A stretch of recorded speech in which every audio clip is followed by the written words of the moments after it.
Hi everybody, welcome back to Bobby's Bees. And today we're going to talk about when is it time to split your bees, what temperature is right, what's too cold. We're going to talk all about that today. Stick with us. Here we go.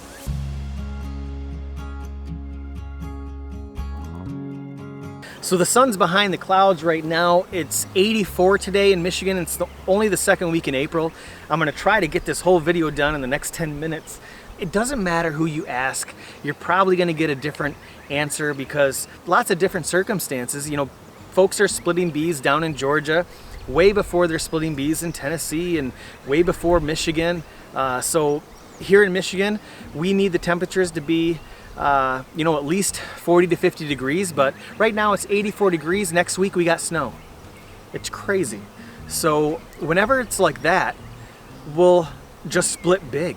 We have split several times when the temperatures are down into the upper 30s, but whenever you do that, just split big and wait for the temperatures like 40 to 50 degrees overnights to make those smaller splits.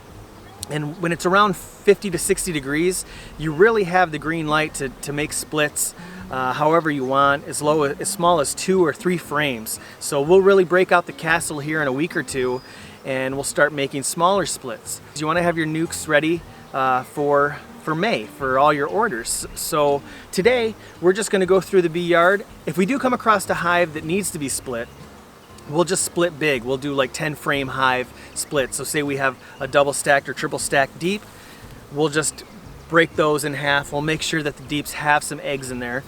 But it's really not that big of a deal. You always can come back and figure out which deep has the queen, and then you can use queen cells from another split, because one deep body that has no queen, they'll notice that the queen's pheromone is absent, they'll make several queen cells. So one hive can provide you with several different queen cells for several different splits. Today we're going to do some splits. We're going to offer some pollen when we do split the bees, just for some food.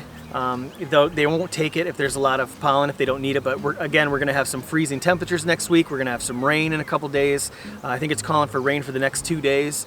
So this will just give them some feed in the meantime, and really that's all we're doing. We're starting to feed our bees. We have a few watering holes around the property, and we'll use tubs from TSC, we'll use kiddie pools, and we'll just throw some 2x4s and some leaves in there, and that's enough for the bees to land on and take their drinks. When it gets really hot like this, the bees still need their water, so be sure to put out some water sources. And plus, if you have some neighbors that have pools, because they will actually drink chlorine water if they don't have fresh water, pond water. And if you'd like to hear more information on how to keep the bees away from your pool, I'll put a video up in the corner and you can check that out.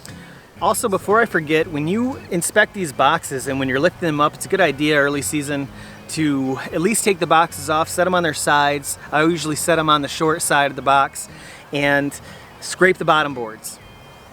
If you have a healthy hive, they'll actually clean it up for you. Some of them you'll see that they're clean, but some you'll see that it really needs a lot. There are a lot of dead bees. Maybe you had a mouse in there, so just try to clean them out and then put them back. And always try to put the brood on the bottom. Bees like to work their way up. I usually swap the boxes. If the bees have emptied out the bottom box and all the resources are depleted, I'll usually swap the boxes. And because bees naturally like to work upward, my longtime buddy Chris is here to help us out because of my arm surgery. I don't have the strength to get into these bees full of propolis. I'm going to reach over and grab that smoke.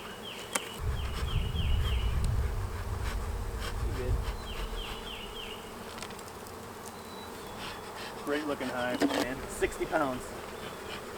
Go ahead and set it down on its side. This way? Yep. And now move this one, set it here. Yes, same thing. Yep, we're going to do it again. Okay, so what we'll do is we'll put the heavy box on the bottom. You might squish some bees. No, you're good.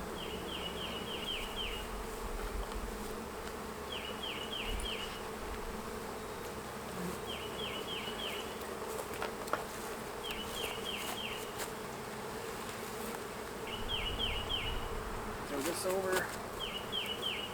This? It's just, I can't believe you were going to try to do this by yourself. Yeah, I can't. Yeah, I've had to recruit my son.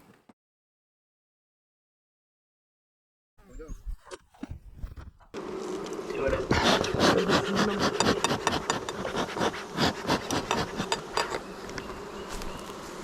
Just as heavy as the first? Yes. And we got eggs. We got eggs in like every frame. So you want to triple it out? Yeah. Okay. So what I'll do is let's put one of these on that right there. Yeah. I'll go grab an inner cover.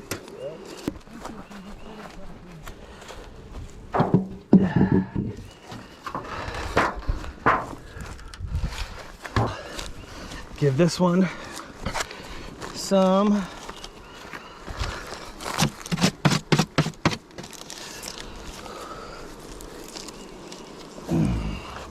Come on, guys, you can't be up here. I need all that gone. I need all you guys out of here. Come on. Okay, we'll make another entrance to this. But hey, it needs to be, that's a little big, but we need to. Bees are tickling my ankles.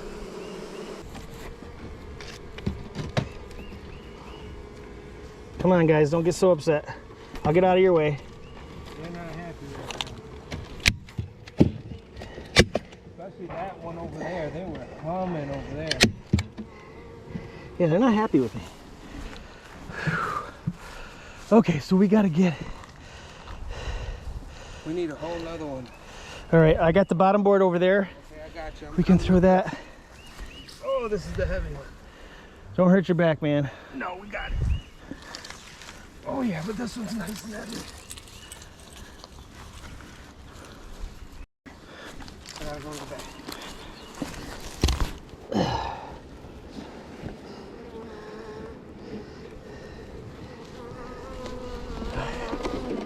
Beautiful.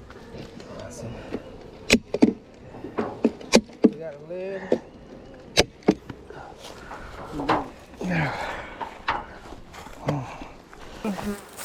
Scraper. There's in my basement. I've got one. I'll just remember that. That one's done. Yeah. So I hope you enjoyed the video today. Thank you so much for watching, and we'll see you on the next video.